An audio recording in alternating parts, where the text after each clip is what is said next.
शाम का समय था। बारिश अभी अभी रुकी थी और हवा में मिट्टी की भीनी भीनी खुशबू घुली हुई थी। बस स्टैंड पर खड़ी भीड़ अपने अपने सफर में खोई हुई थी। उसी भीड़ में खड़ी थी आर्या, एक साधारण सी लड़की जिसके चेहरे पर थकान भी थी और उम्मीद भी। वहीं थोड़ी दूरी पर खड़ा था कबीर, हाथ में बैग, आंखों में कुछ अधूरे सपने और चेहरे पर हल्की सी मुस्कान। दोनों एक दूसरे के लिए बिल्कुल अजनबी थे। बस आए, भीड़ बढ़ी और धक्का मुक्की में आर्या का बैलेंस बिगड़ गया। तभी कबीर ने उसका हाथ पकड़कर संभाल लिया। थैंक यू, आर्या ने हल्की सी मुस्कान के साथ कहा। कोई बात नहीं, कबीर ने जवाब दिया। यही एक छोटा सा पल था जहां दो अजनबी पहली बार मिले। अगले कुछ दिनों तक दोनों का रोज उसी बस में सामना होने लगा। पहले सिर्फ नजरें मिलती थी, फिर हल्की मुस्कान और फिर धीरे धीरे बात शुरू हो गई। आप रोज इसी टाइम जाती हो? कबीर ने एक दिन पूछा। हाँ, ऑफिस है मेरा, आर्या ने जवाब दिया। मैं भी, नई जॉब लगी है, कबीर बोला। धीरे धीरे ये रोज की बातचीत उनकी आदत बन गई। अब सफर छोटा लगने लगा था। कुछ हफ्तों बाद दोनों एक दूसरे के बारे में बहुत कुछ जान चुके थे। आर्या एक जिम्मेदार लड़की जिसने अपने परिवार के लिए अपने कई सपनों को पीछे छोड़ दिया था। कबीर एक लड़का जो अपने सपनों को पूरा करने शहर आया था, लेकिन अंदर से बहुत अकेला था। एक दिन बारिश बहुत तेज हो रही थी। बस लेट थी। दोनों एक छत के नीचे खड़े थे। तुम्हें बारिश पसंद है? कबीर ने पूछा। पहले बहुत थी, अब नहीं, आर्या ने धीरे से कहा। क्यों? क्योंकि पहले ये खुशी लाती थी, अब सिर्फ यादें, उसने हल्की सी उदासी के साथ कहा। कबीर ने कुछ नहीं कहा, बस उसे देखता रहा। उस दिन उसने पहली बार महसूस किया कि आर्या के अंदर बहुत गहरा दर्द छुपा है। समय बीतता गया। अब दोनों सिर्फ बस तक सीमित नहीं थे।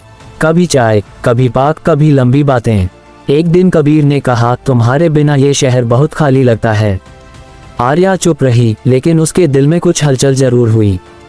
धीरे धीरे दोनों के बीच दोस्ती से ज्यादा कुछ होने लगा। लेकिन जिंदगी हमेशा सीधी नहीं होती। एक दिन आर्या ने कबीर से दूरी बनानी शुरू कर दी। तुम बदल गई हो, कबीर ने कहा।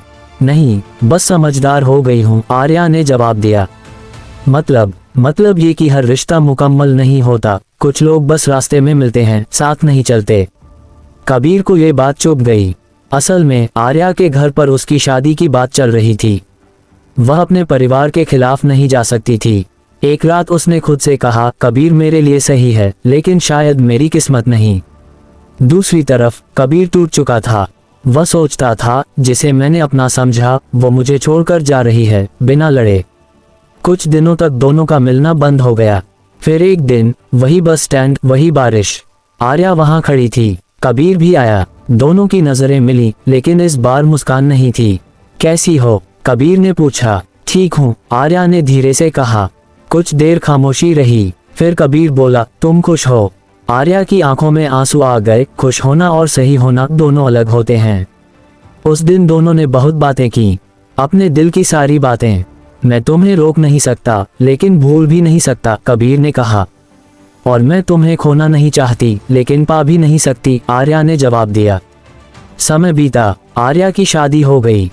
कबीर ने खुद को काम में झोंक दिया, लेकिन दोनों के दिल में एक कोना हमेशा एक दूसरे के नाम रहा। कई साल बाद एक दिन एक छोटे से कैफे में दोनों फिर मिले। अब सब कुछ बदल चुका था, वक्त, हालात, जिंदगी। लेकिन एक चीज वही थी, उनके बीच का एहसास। कैसी हो? कबीर ने फिर वही सवाल पूछा। इस बार आर्या मुस्कुराए। अब सच में ठीक हूँ। और तुम? उसने पूछा। अब सीख गया हूँ कि कुछ कहानियां अधूरी ही खूबसूरत होती हैं, कबीर ने कहा। दोनों ने चाय पी, पुरानी बातें की और फिर अपने अपने रास्ते चल पड़े। इस बार बिना किसी दर्द के।